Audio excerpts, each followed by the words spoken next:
Hey guys, welcome back to Outerbike Day 1. This first bike I'm trying out is the giant Reing SX, 170 front, 160 rear, and we are going to start out, since it's my first day here in Colorado and I haven't done any lift assisted riding in a while.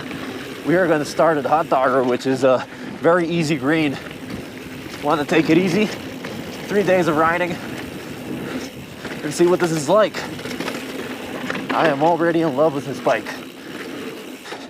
If you followed my channel from before, I have a giant trans as well, aside from the Jeffsy, so I'm a big giant fan.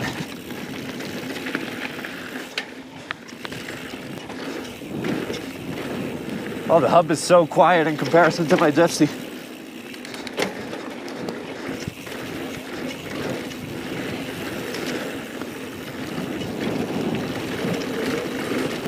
It's funny because I'm just going downhill and I can still feel my breathing.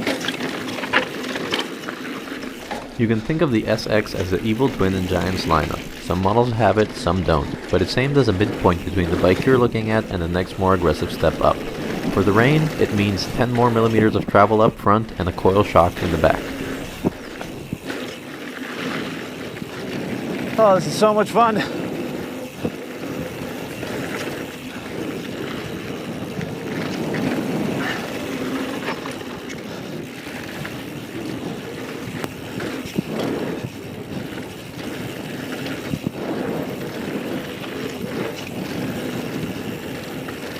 Well, here's what I can tell you so far.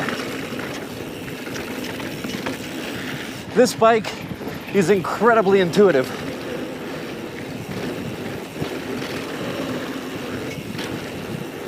I don't feel like I had a learning period on it. I just got on it and started going.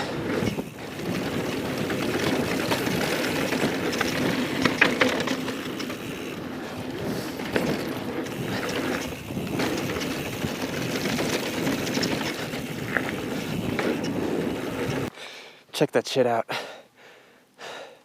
That is awesome.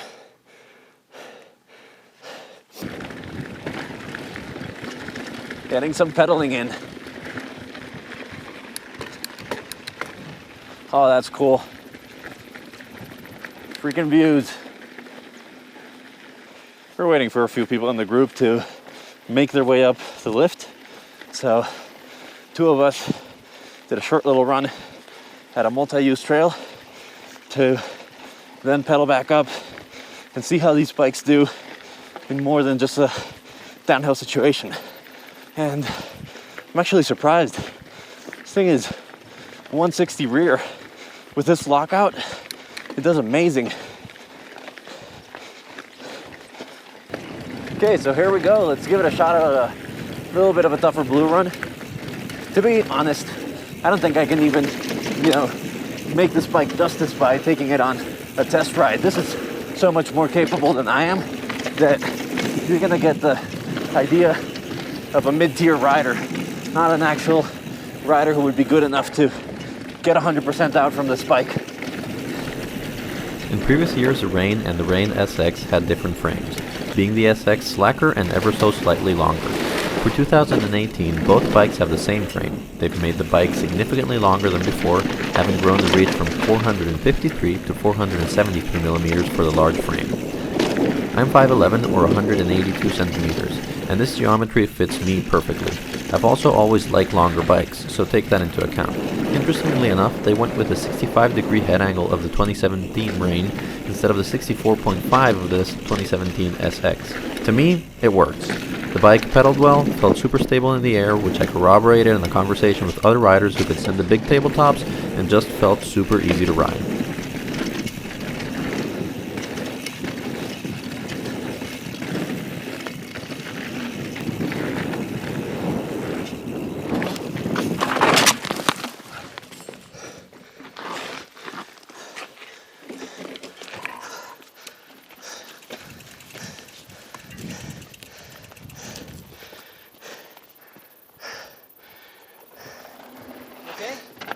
Yeah, took a little fall. Keep going, don't stop there, don't stop there. No, man. Are you alright? Yeah, I'm good. I have a little scratch here. Yeah, give me 2 minutes. That's gonna hurt tomorrow. I just need to move the handlebars. As you can tell, this bike also reminded me why you shouldn't just go for jumps blindly. The landing on this jump was a lot steeper than I expected, and I failed to push the front end down. I ended up with just a few scrapes and a bruised ego, but this one is all on me, not on the bike.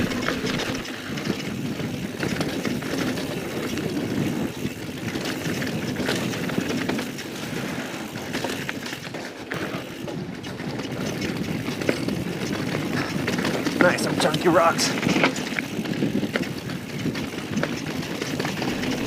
In my opinion, this is a bike you should consider if you want an aggressive enduro bike and handle climbing but can also handle park duty. There are bikes that probably do better at each thing, but with this one you can have one that does both very, very well. I've mentioned that I think this bike outdoes my skill level, but that's not bad. It just means that even if you can't send 20-foot tabletops, this bike is great to progress on and not just aimed at the already great riders. Now, I wouldn't personally own this because for Florida it's quite overkill, and despite pedaling well for its travel, there are trail bikes out there that do better when you have to pedal constantly. At $4K, which is of course a lot of money, but in the world of high-end bikes, this is a very nice setup for the money. I am absolutely in love with this bike.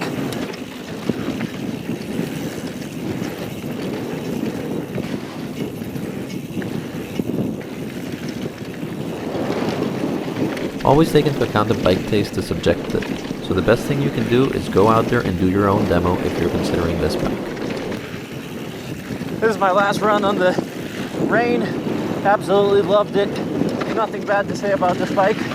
This is as good as a all mountain bike can get in my opinion.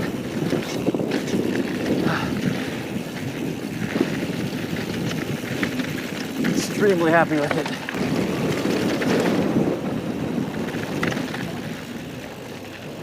Whew. So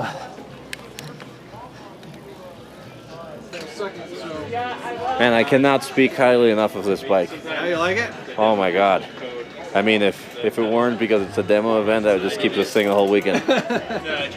It's my go-to bike for the bike it's parks just- for sure. It's super fun. It felt so intuitive. I got on it and it was like, this is my Like it's bicycle. meant to be, Yeah. right? That's good. And you got your card already. Yeah, I got my card. Thank you. I'm glad you had a good time. Thanks. Well guys, that was a test ride on the Reing SX. Hope you had fun with that. I absolutely loved the bike. I have nothing negative to say about it. But truth be told, I don't have the skill level necessary to do a proper review of this bike.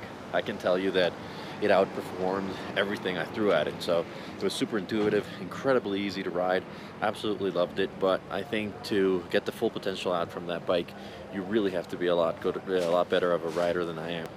So that being said, I'm very happy that I rode it because it really taught me a lot about how these longer travel bikes do incredibly well in this kind of terrain. And in that little short section that we pedaled up just to get an idea of what it was like, it was surprisingly efficient. That lockout was important, and it did make a big difference. My ass is a little sore from that fall. And it did make a big difference, that lockout, so it was a very, very nice bike. Well guys, that's it for today. I will see you for the next one, and happy riding.